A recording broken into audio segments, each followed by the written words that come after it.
E Jesus, aproximando-se, falou-lhes, dizendo: toda autoridade me foi dada no céu e na terra. Ide, portanto, fazer discípulos de todas as nações, batizando-os em nome do Pai e do Filho e do Espírito Santo, ensinando-os a guardar todas as coisas que vos tenho ordenado. E eis que eu estou convosco todos os dias até a consumação do século. Amém. Irmãos, temos muito a compartilhar a respeito da missão de Deus e a sua movimentação do Deus missionário.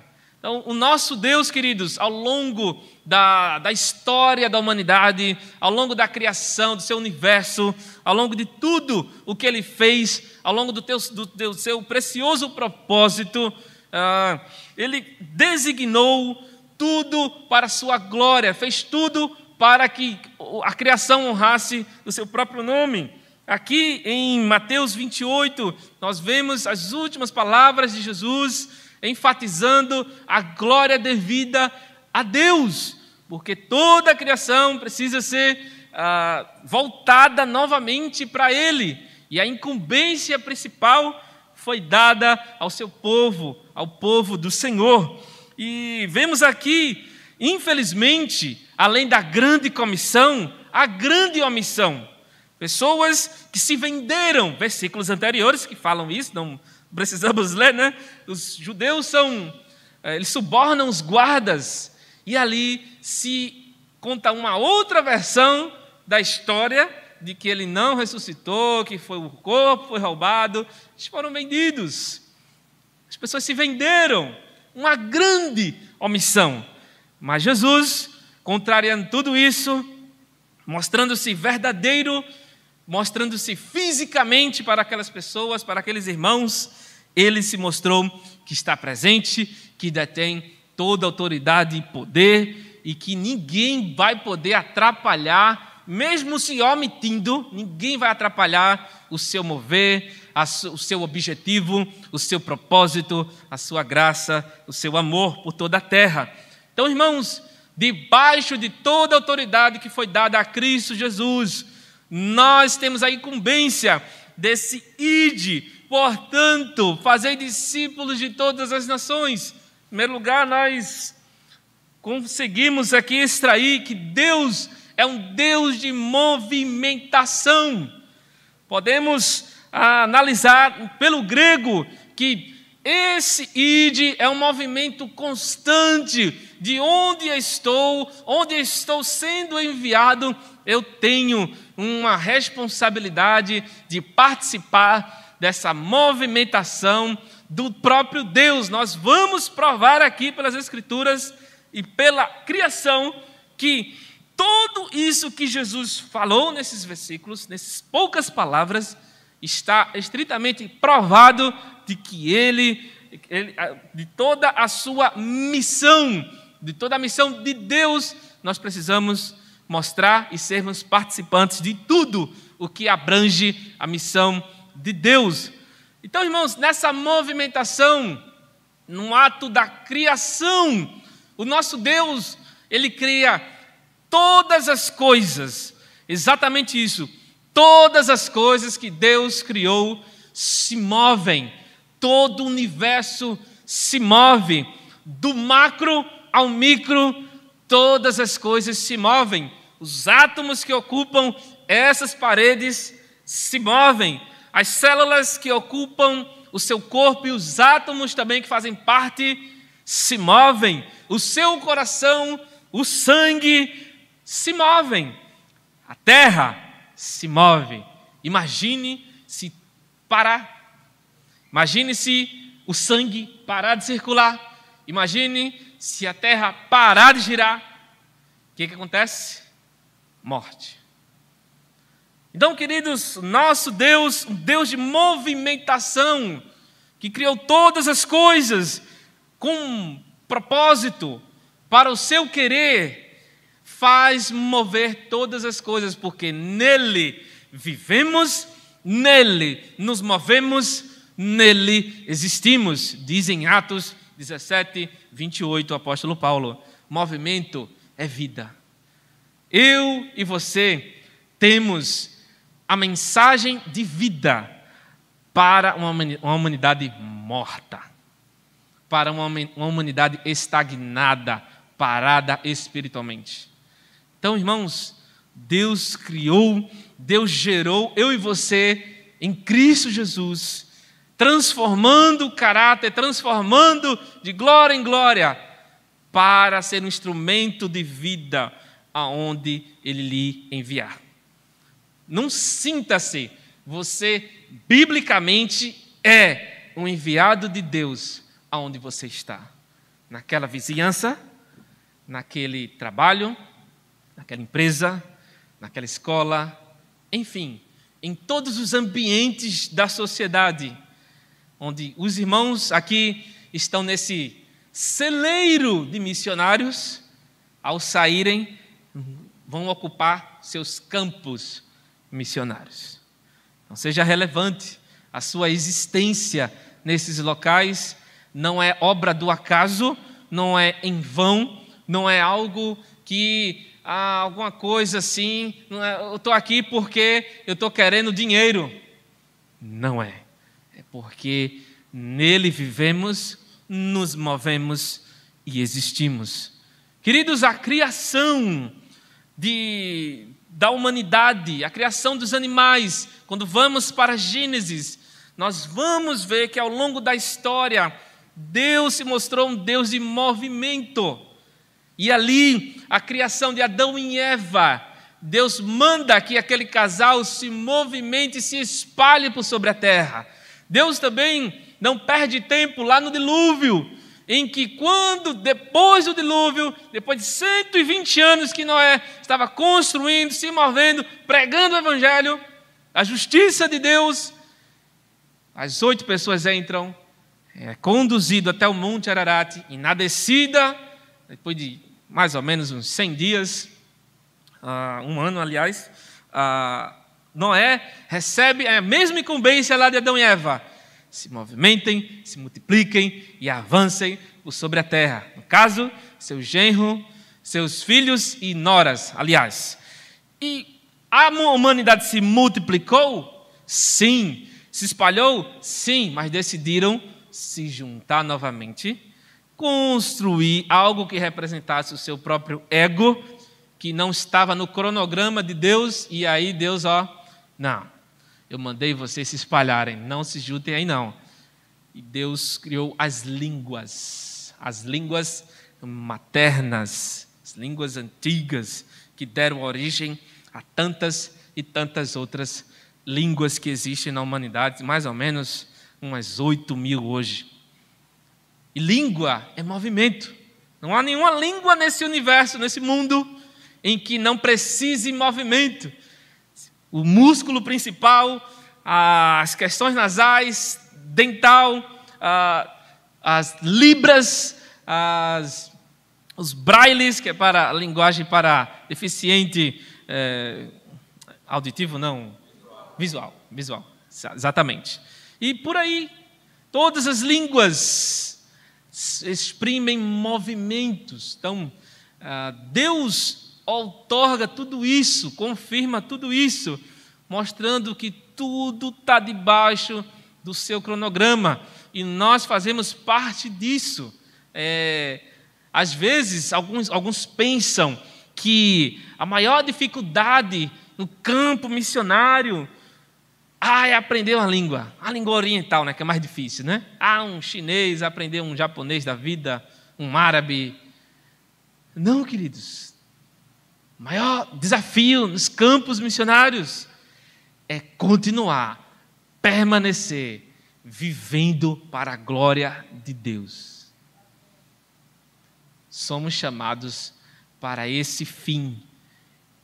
E todas as coisas que são contrárias ao Senhor, o pecado, o diabo, os governos, tudo que se volta contra o Senhor, que é que nós não rendemos glória ao seu nome, então bate de frente com as coisas do Senhor.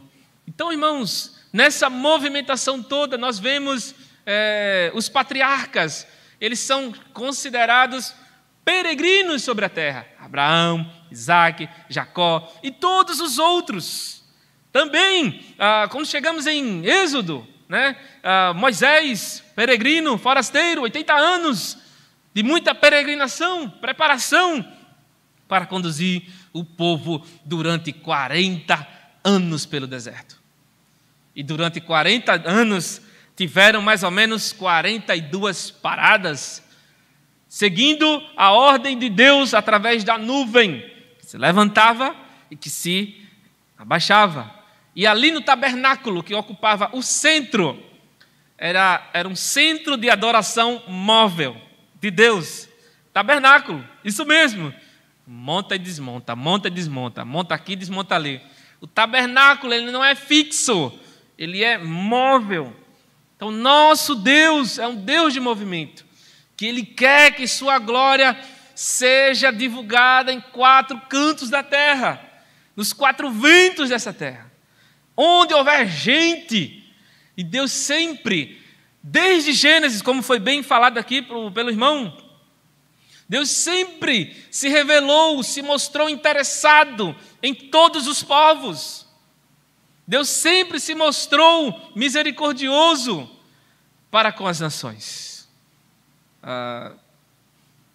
E ao longo da história, irmãos, temos muitos e muitos exemplos bíblicos em que Deus se movendo através da história, mostrando a sua glória nas nações. A rainha de Sabá, veja de onde ela veio. A Ruth, enfim, tantos e tantos que nós vemos ao longo da história, que Deus faz questão de mostrar que se movimenta para a sua glória, e nós participamos desse movimento. E você? E eu? Se olharmos para Jesus, veja que quanto ele se movimentou. Eu não tenho onde reclinar a cabeça. Isso é uma declaração de quem é peregrino, forasteiro. Em Hebreus 11, os textos vão dizer que todos eles assumiram um aspecto de peregrinos, que a cidade que eles se apegam e almejam é a cidade celestial.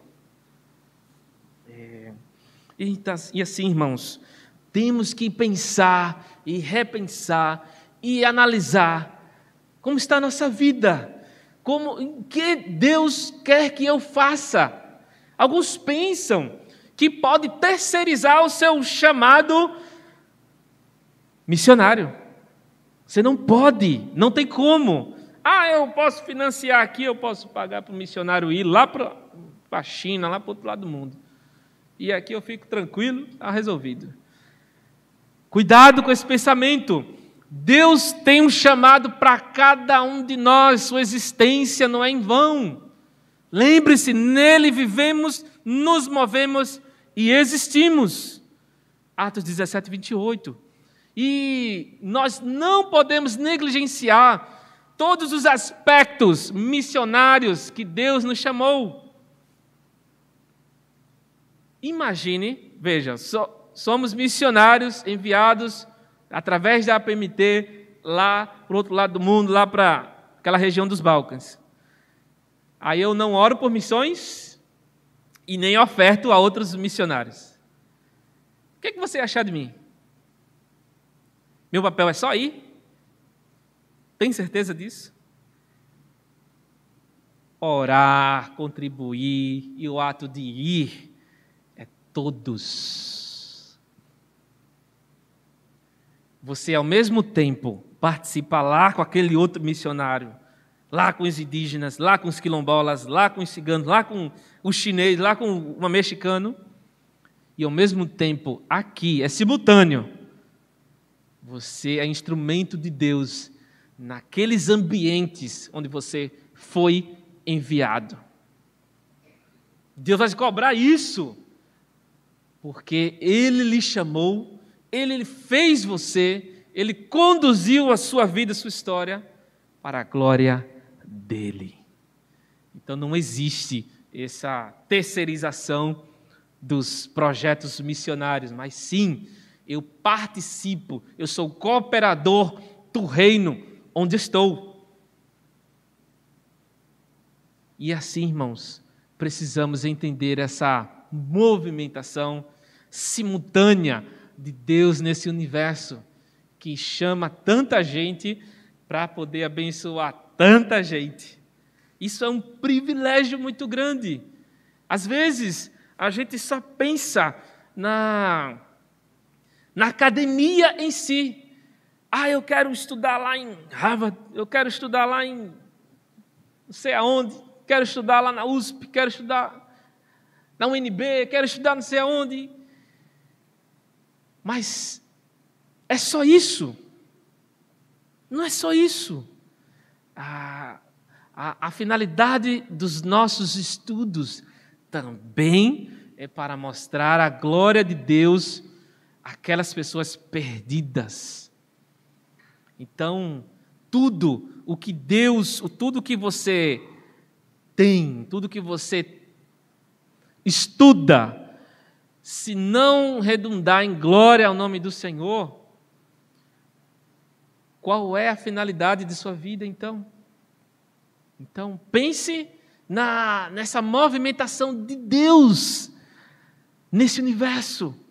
Deus faz questão de se mover e conduzir todos nós para uma finalidade única.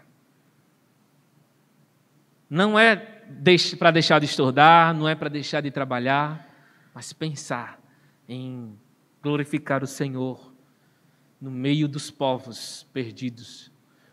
Houve um tempo, que é o tempo da Idade das Trevas, Idade Média, em que ficou estagnado. A coisa parou, porque santidade para aquelas pessoas significava estar isolado. Fica lá isolado, né, fazendo as rezas, aquela coisa toda. Não. É estar no meio dos povos, como Jesus estava. Jesus era gente da gente, cheio de graça e de verdade. Temos muito, mas muito a aprender com o Senhor da seara. E assim temos inúmeros exemplos bíblicos de movimentações, Atos nem se fala, né? Então, senão a gente vai até meia-noite aqui, então ninguém almoça hoje. Irmãos, também, portanto, fazei discípulos de todas as nações, de todos os povos, nações aqui, etnias, ou seja, claro, irmãos, existem crentes em Cristo Jesus que estão infiltrados em todos os países do mundo. Agora, não confunda uma coisa, mas o Evangelho não foi pregado em todas as etnias do mundo. Tá certo? Então, para você não confundir que nações aqui... então, se já existe crente em todos os países, até na Coreia do Norte, tem mais ou menos uns 50 mil crentes aí, se supõe. Mas não chegou ainda a todos os territórios desses países, tá certo? Aqui no nosso Brasil, 45% de crentes, né? Mas existem cerca de 100 tribos indígenas que ainda não foram alcançadas, que não conhecem nada e não tem escrito nenhum sobre o nosso Deus, sobre o nosso Senhor Jesus. Você está entendendo agora porque nações não são países territorialmente divididos, mas sim aqui, biblicamente, é povo, onde tem gente. Então o Evangelho não chegou a todas as gentes ainda. Você precisa agonizar por isso. Senhor, levanta, coloca pessoas, envia trabalhadores a esses povos longínquos. Você precisa agonizar por isso, clamar por isso.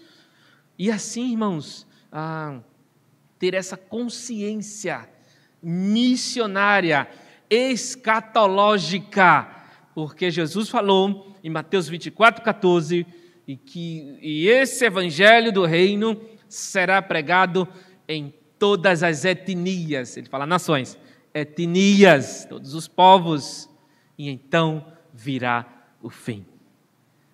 Então, irmãos, a pregação, ela é escatológica, ou seja, depende também da ação missionária da igreja para que Jesus raie também sobre essas nuvens.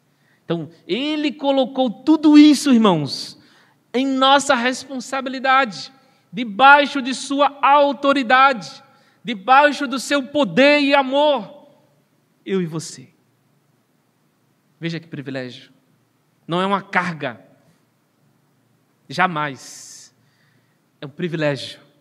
É ato de gratidão poder participar desse ato eterno de Deus. Fazei discípulos de todas as nações, batizando-os em nome do Pai e do Filho e do Espírito Santo, ensinando-os a guardar todas as coisas que vos tenho ordenado. Nessa movimentação de Deus, Deus faz questão de ser um multiplicador e também o mentor de tudo isso. Irmãos, a pregação do Evangelho, ela é seguida de um acolhimento do povo de Deus, de um acolhimento incondicional por causa do amor ágape do Senhor.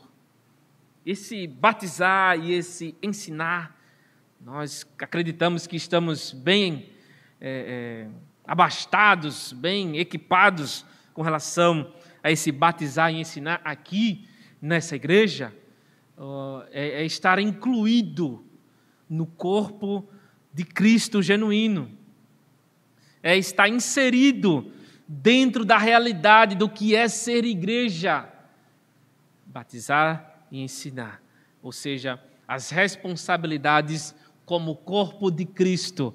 Se nós formos para a criação, pensarmos na criação, muitas coisas nessa criação se multiplicam, as nossas células do corpo se multiplicam. Deus mandou que Adão e Eva se multiplicassem, que Noé se multiplicasse, Abraão se multiplicasse, para o quê? Para a sua glória. Então, também faz parte da missão de Deus essa geração de frutos.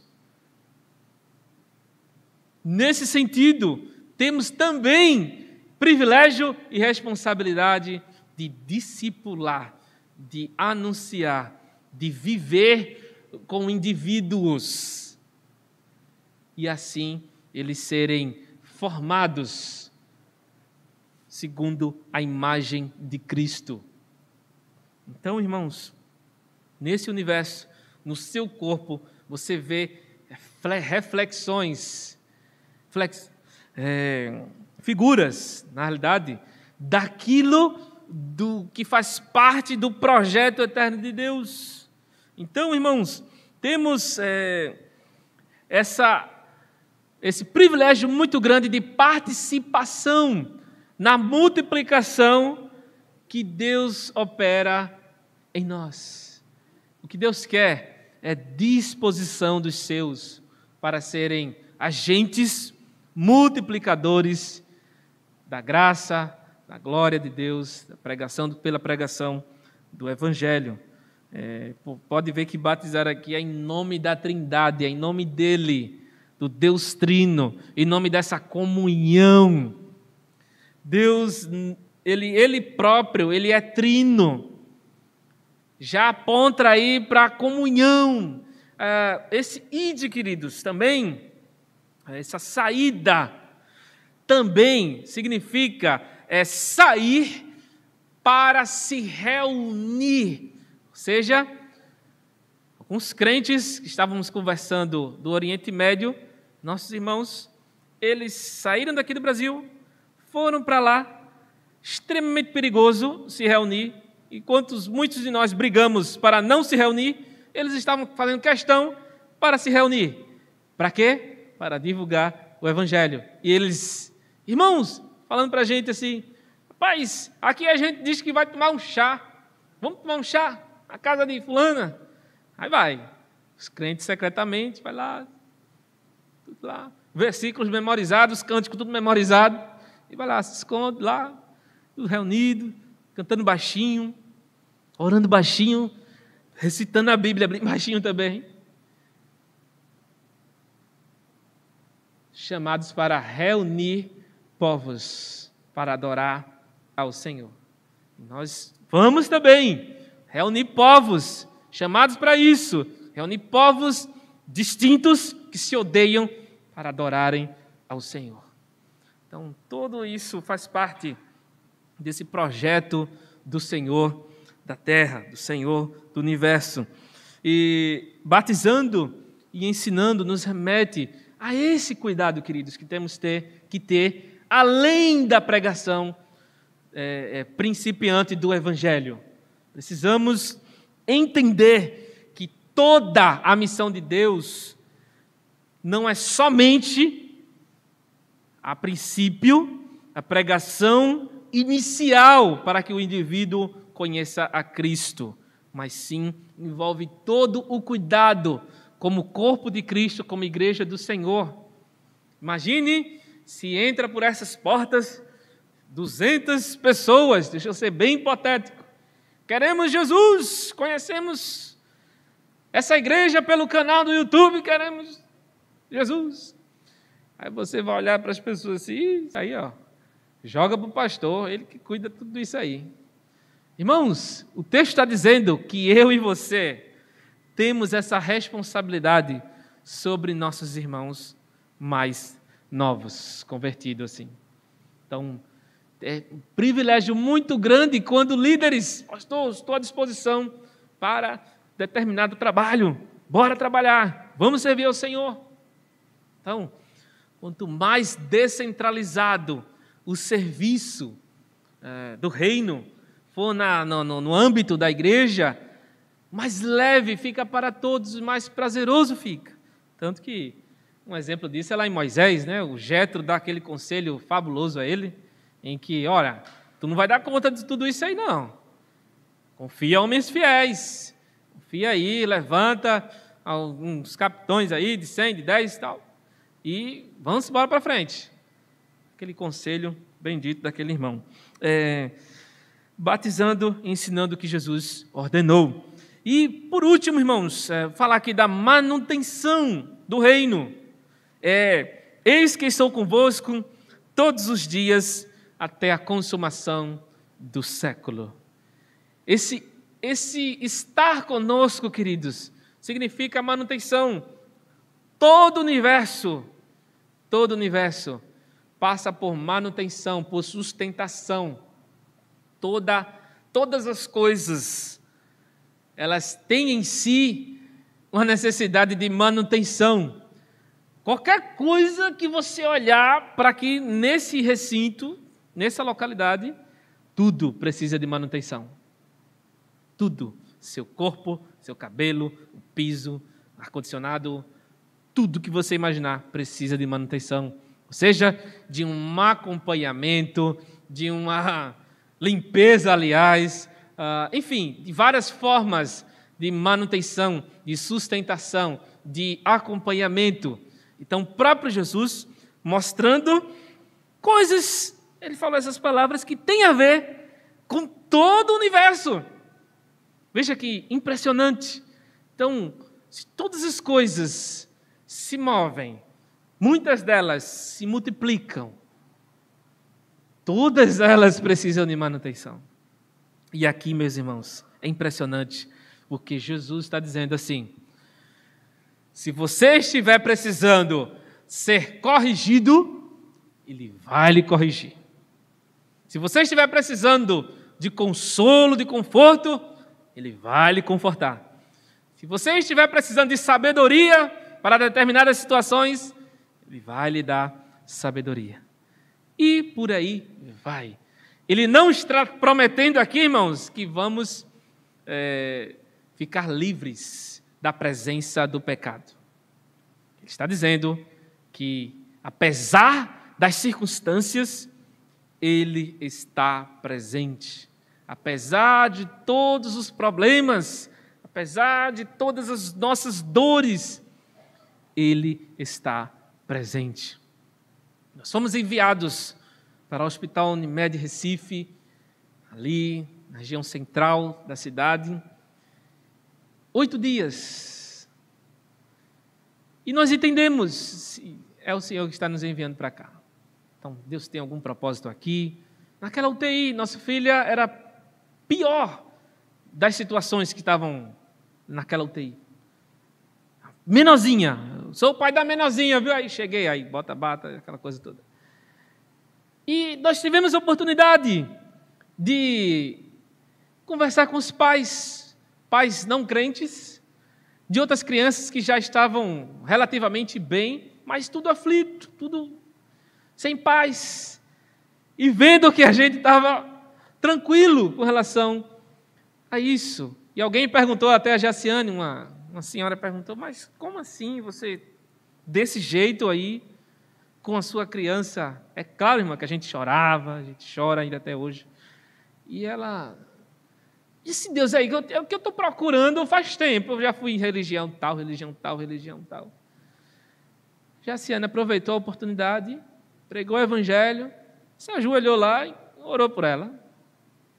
Assim, irmãos, nós precisamos nos ater que a nossa existência como cristãos, temos propósitos definidos por Deus, por nós, a nós, né? Então, todas essas situações que estavam ocorrendo conosco recentemente, Deus estava o tempo todo presente e contemplamos tudo isso e agradecemos por tudo isso, porque Ele está na manutenção, está nos aperfeiçoando, está corrigindo falhas, está dando consolo, Ele está operando o seu querer dentro de nossas vidas. Quem sabe até para abençoar pessoas no breve futuro em que estão passando por situações semelhantes. Porque uma coisa é falar sobre Deus, outra coisa é se relacionar com Deus. Então o Senhor, Ele nos chama para um relacionamento efetivo e através desse relacionamento com Ele, termos como testemunhar verbalmente e testemunhar pela vida a essas pessoas.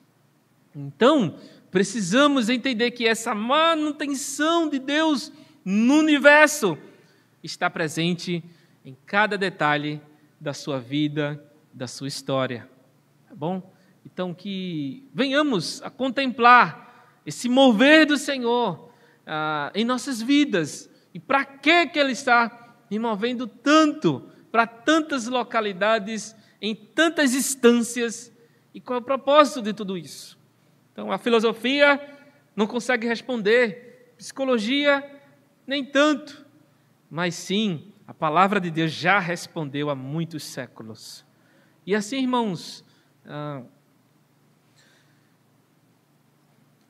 nessa questão, nós, apesar das tristezas que nós passamos ao longo da vida, quando estávamos lendo, estudando, lá na igreja onde estou trabalhando atualmente, Apocalipse capítulo 7, ali nos últimos versículos daquele capítulo, vemos que a linguagem é como se alguém estivesse atravessando um deserto. Eles não terão mais, não haverá mais fome, nem sede, nem calor, nem ardor algum, porque as últimas coisas já eram passadas. E ele também continua dizendo que o sumo pastor está cuidando de suas vidas. E, por último, ele diz que e Deus lhes enxugará dos olhos toda lágrima. O texto está dizendo que haverá na glória cura definitiva para todos os males, para todas as dores das nossas vidas. que a psicologia e a psiquiatria não atingem, não alcançam. E assim, quando estivermos plenamente com o Senhor, todos esses traumas, essas dores, todas essas mazelas ocasionadas pelos nossos próprios pecados serão definitivamente sanadas, abolidas de uma vez por todas. Não esqueceremos. O texto está dizendo que vamos ser consolados definitivamente. Tá bom? Esse é o estar conosco, é a manutenção do Senhor no seu povo. Que Deus abençoe grande e poderosamente em nome de Jesus.